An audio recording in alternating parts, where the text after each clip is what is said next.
Hello दोस्तों, मैं वरुण यादव आप सबका TSS कोचिंग सेंटर में स्वागत करता हूं। जैसा कि कक्षा 10 के बीज गणित में हम लोग बहुपद के शून्यक देख चुके थे, लेकिन आज बहुपद के शून्यक के बाद दूसरा चैप्टर होता है दो चर वाला रैखिक समीकरण। तो क्लास 10 के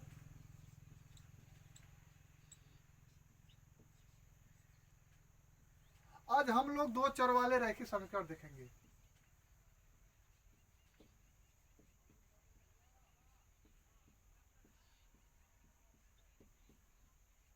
रैखिक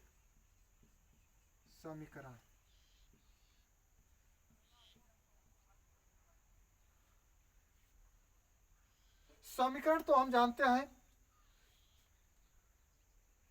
चर और अचर के बीच जो संबंध होता है और जिसे बताया जा सकता है उसे हम क्या कहते हैं, समीकरण। आज समझेंगे दो चर वाले रैखिक समीकरण।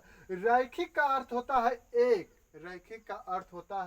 एक, और चर का दो चर को हम समझेंगे तो ये दो चर होगा, कोई भी दो चर हो सकता है।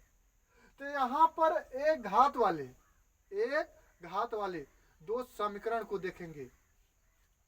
तो एक घात वाले दो समीकरण को देखेंगे या रैखिक समीकरण का परिभाषा लिखेंगे। ऐसा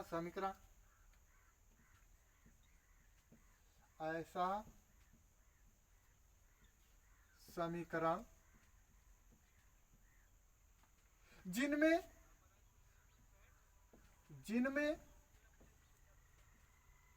एक घात वाला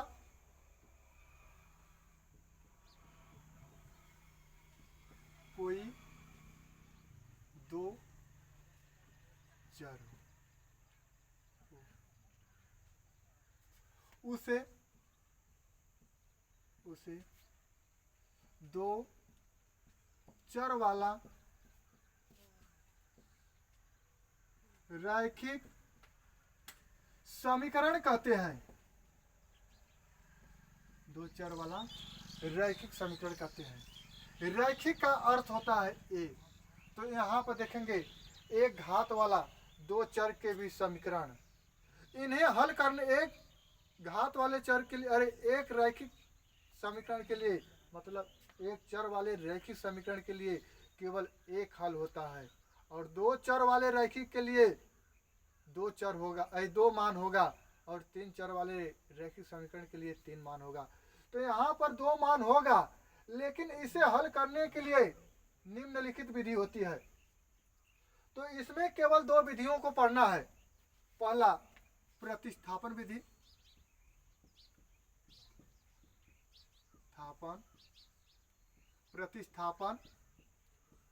विधि, दूसरा को पढ़ना है विलोपन विधि। तो इसमें दो प्रकार के क्वेश्चन पूछे जाते हैं। कोई समीकरण दे देगा, पूछेगा तो इस समीकरण को प्रतिस्थापन विधि से हल कीजिए और इस समीकरण को विलोपन विधि से हल कीजिए। तो जब किसी समीकरण को हम प्रतिस्थापन विधि से हल करेंगे तो एक समीकरण से कोई एक चर का मान ज्ञात करेंगे और दूसरे समीकरण में ले जाकर उसी का मान प्रतिस्थापित करेंगे और पुनः एक चर वाले रैखिक समीकरण की तरह उसे हल कर एक चर का मान ज्ञात कर लेंगे। उस मान को हम जो एक चर का मान ज्ञात किए होते हैं उसमें लिया कर रखेंगे, वही दोनों का हल हो जाएगा। तो अब हेडिंग डालेंगे प्रतिस्थापन विधि से दो चर वाले रैखिक समीकरण को हल करना।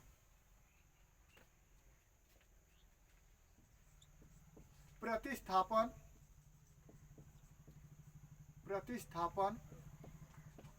विधि से दो चर वाले रैखिक समीकरण को हल करना।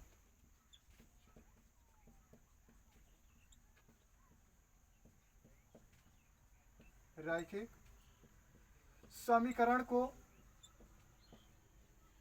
हल करना।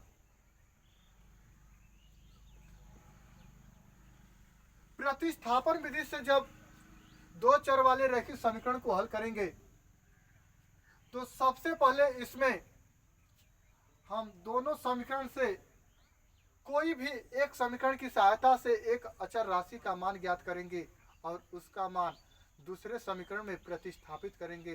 प्रतिस्थापित करके उसे हल कर लेंगे तो जो मान आएगा वही क्या कहलाएगा, या जो हल आएगा वही को प्रतिस्थापन विधि द्वारा समीकरण का हल कहेंगे। तो जैसे देखेंगे 2x प्लस 3y बराबर 5 और 3x प्लस y बराबर 4 है तो दोनों समीकरण को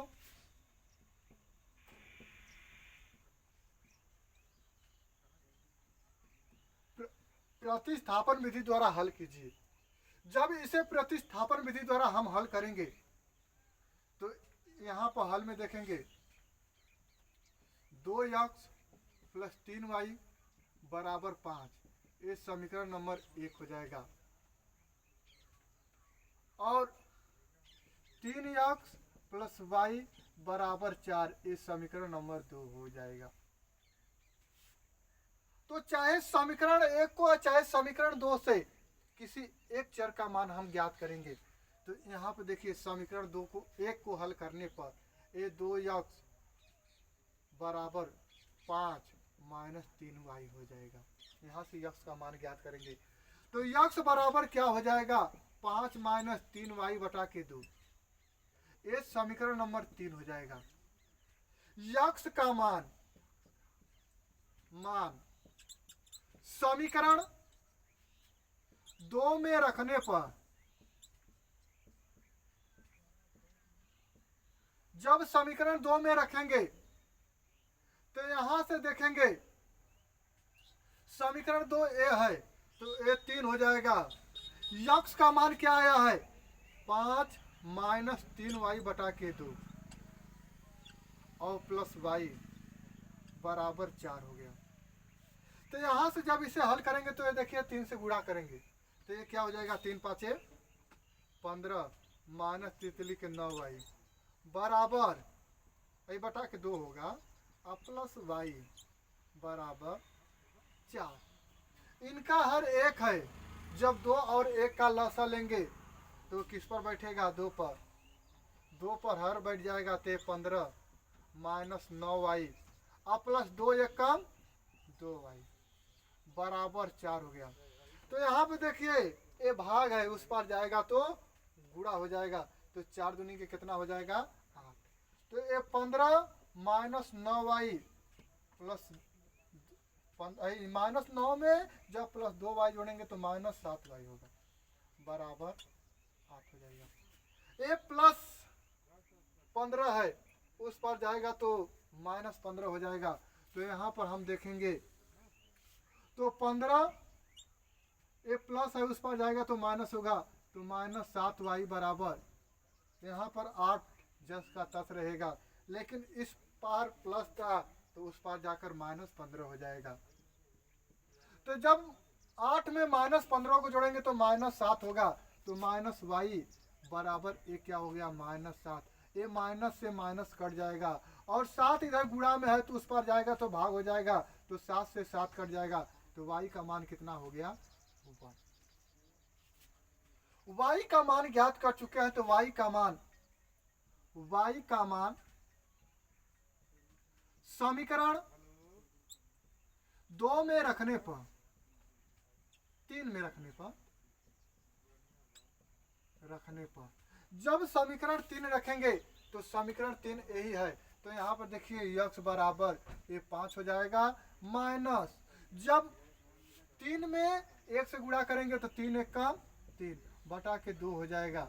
तो यहाँ पर देख रहे हैं तो जब 5 में से 3 को घटाएंगे तो 2 बचेगा, 2 बटा के 2, इसका मान भी कितना हो जाएगा, 1।